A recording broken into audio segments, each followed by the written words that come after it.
everyone, let's talk about the latest Democrat drama where they left Texas for Illinois to avoid voting on redistricting, and now they're facing potential arrest. Begin this morning with that legislative standoff in the Lone Star State.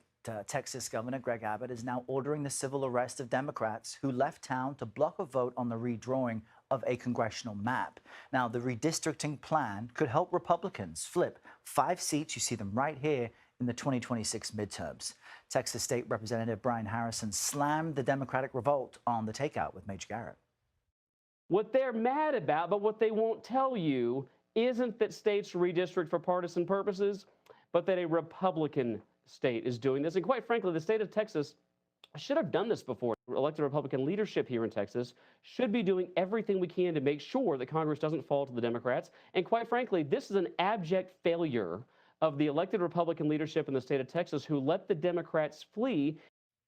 CBS News political reporter Hunter Woodall joins us now from Washington with more on this. Good morning, Hunter. So Governor Abbott seems to have made good on his threat. How did this unfold?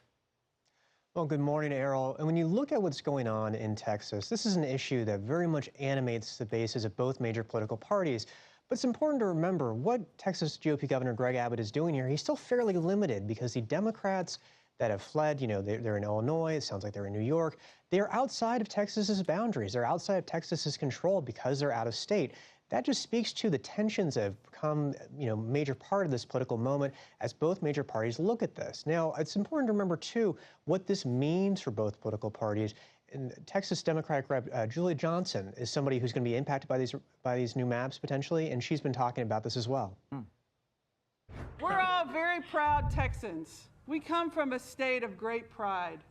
And I never thought, as a Texan, as an elected member of the Texas House of Representatives, and now as an elected member from Texas to the United States House of Representatives, that I would see the governor of the proud state of Texas bend a knee to a felon from New York. That's the thing, all of this comes down to how it impacts Donald Trump, how it impacts the future of his presidency. And right now, Republicans have a very narrow majority in the U.S. House. So both sides are showing just what Texas could mean for the 2026 midterms, where, as you said, 5 seats could go from Democrat control to GOP control just by simply changing these Texas maps. Yeah, the balance of power is at stake here. What happens next? That's really the key question here. What happens next? What goes on? Right now, obviously, like I said, it's fairly limited what Republicans can do in Texas to get these Democrats back. But there's that political gravity of the moment. Democrats have talked about they want to see their candidates, their politicians fight back more. This is that key moment. This is them showing, okay, we are fighting back, but they're also threatening to undermine their own messaging here. We've talked about how Democrats, many of them from Texas, are in the state of Illinois. Illinois is a Democratic-led state. It is a state that has some of the most poorly graded congressional maps in the entire country. It is a state whose maps actually favor Democrats and have helped pad Democrats' numbers in the U.S. House as they try to regain the majority in next year's midterms. So while that's a change that had happened way back after the 2020 census, you have both states, across the country, Democratic states, Republican states, who have drawn maps that favor their respective political parties. What Texas is doing, trying to redraw these maps mid-decade, is why the tensions are getting so much higher right now. Yeah, I'm going to have an explainer on exactly that in just. So we obviously know that the Democrats didn't think they were going to lose this last election. And they also clearly thought that this wasn't going to happen mid-decade, which it has been attempted mid-decade by Republicans a couple of times in Texas throughout history. However, this is completely legal and constitutional in Texas. Each state has different rules regarding this. And in Texas, they don't have to have their Supreme Court approve their maps or anything like that. However, one time the Democrats actually did redistricting in the 1990s.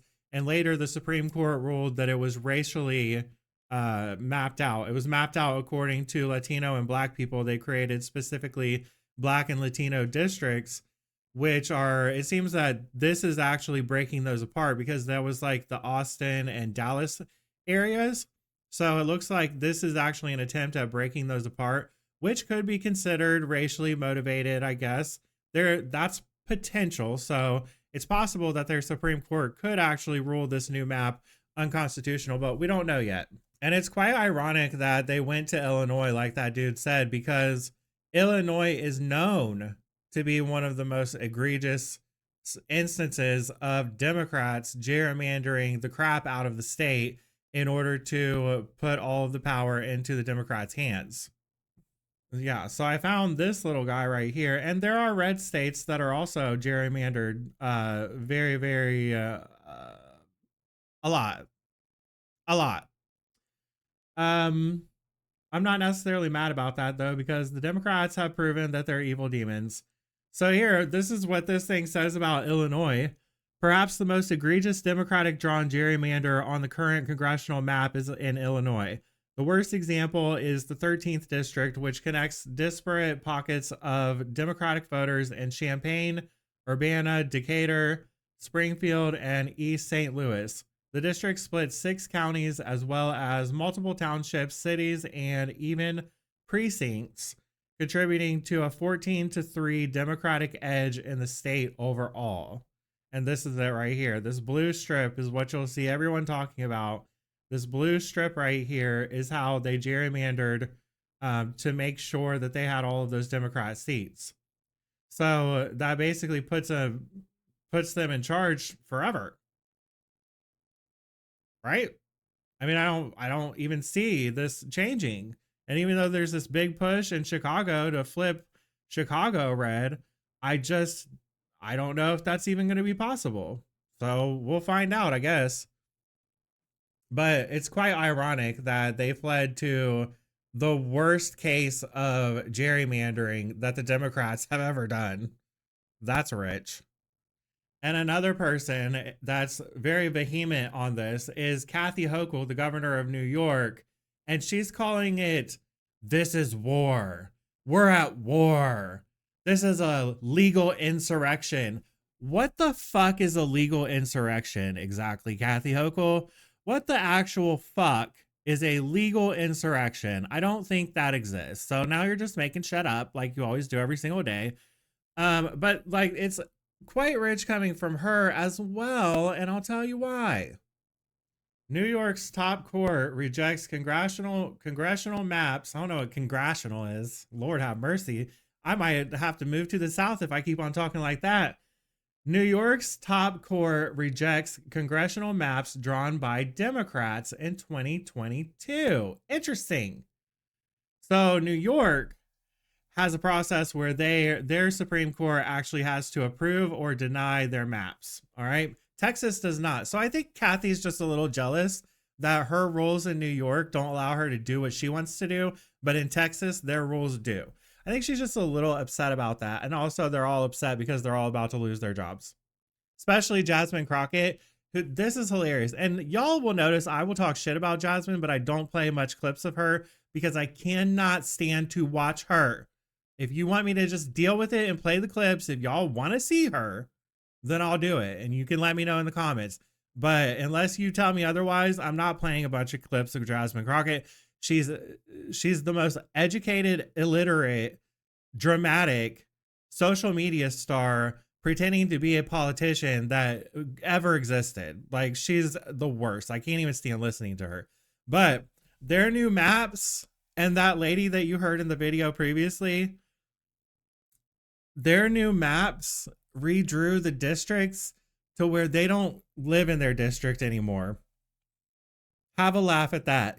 That is the most hilarious part about this, is that if they approve these maps, if they're all approved and put into action, they could very well immediately lose their seats because they don't live there, which I find absolutely hilarious.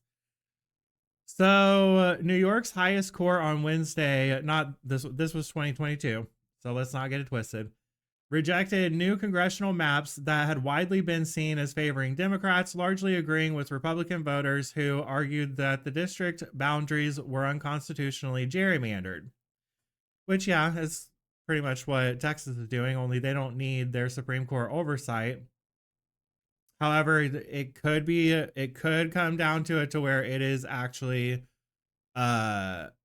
overruled. This map could potentially be overruled. So let's just remember that. All right. Another thing that I wanted to address is how they're talking about how Governor Abbott is bending the knee to Trump. Governor Abbott is a Republican. He doesn't need Trump in office in order to decide to redistrict and grow more House seats. He doesn't need Donald Trump in office in order to make that decision. I'm sure that he would want to do this regardless. And I don't know. I know that Donald Trump has been in touch with them to talk to them about this, but I just feel like that's just the most ridiculous thing. They keep on saying everyone's bending the knee like Trump's a king. He's not a king. He can't force Governor Abbott or any governor to do anything like this. It's in their hands. It's their decision. It just might be that Trump had a few ideas and helped along with it. We don't know. But we also know that it's possible that the Supreme Court could potentially rule this unconstitutional. We don't know yet, but we will find out. Now, the next question is, can they be arrested? Can they actually be arrested? Because I'm sure if you watch the Democrats having their little meltdown, they would say, oh my gosh, he's going to arrest us like a dictator. Well, there has been a Supreme Court ruling about this in Texas before.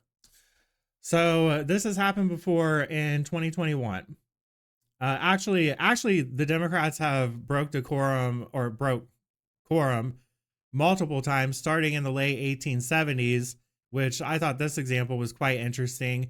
In the 1870s, it might have actually been 1870 exactly, but as the reconstruction process was happening after the Civil War, the Republicans, which they were called extremist Republicans, because they wanted to create laws to give rights to Black people, the freed slaves.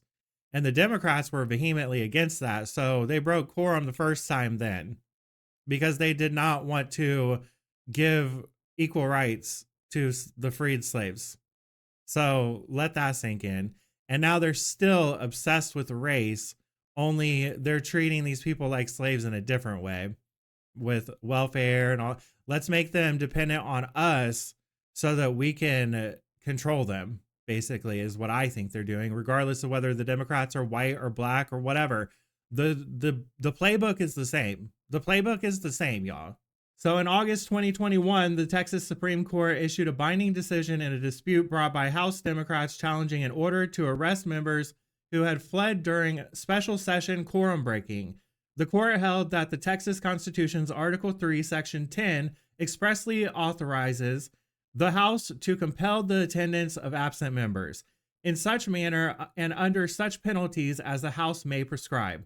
The court ordered a lower court to withdraw its temporary restraining order that had blocked arrest warrants, affirming that the legislature has the constitutional authority to physically compel attendance.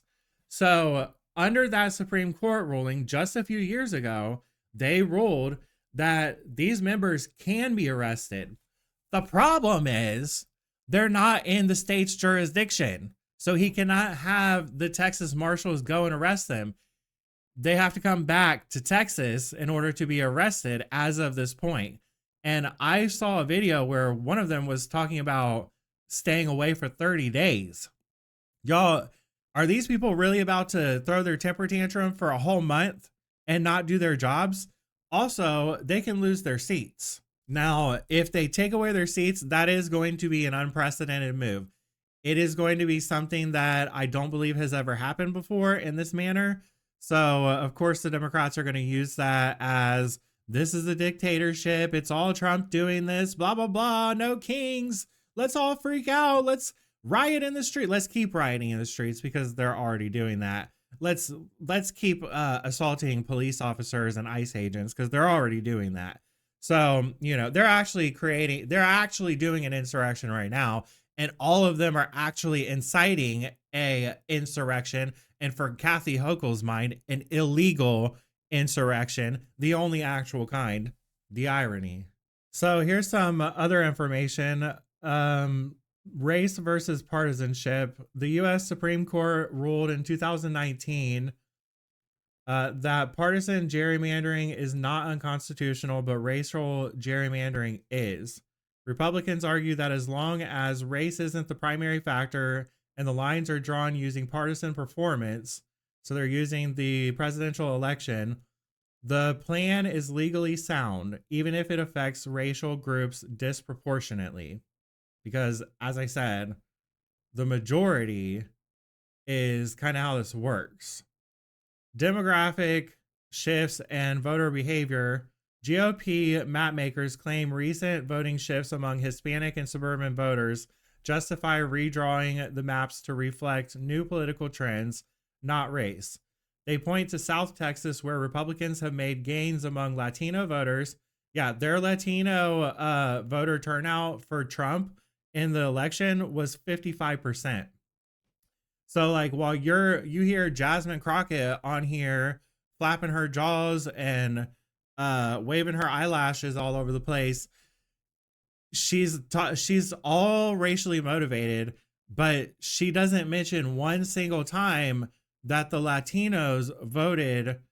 The majority of the Latinos in Texas voted for Republicans this time. So they're basing it off of that actually gives them more of a voice. And the black people in Texas make up a very small percentage. They overwhelmingly voted Democrat, but they're a very small percentage of people. Why would you want this? Would be like drawing a map based off of trans people. Like, let's see if we can get a bunch of trans people concentrated in one area, and then let's draw maps giving them voting power. The 1%. Let's give them voting power over everyone else. So then they can vote for everyone's kids to be transitioned and pride to be in schools and all this kind of crap, and nobody else has a say over it. Like, that doesn't even make any sense. So while I understand trying to give a bigger voice to minorities, you can't do that by ignoring everyone else. You just can't do that. Okay. And like, they're claiming that this is going to mean that black people aren't going to be voted in. There are black Republicans, y'all. Byron Donalds in Florida.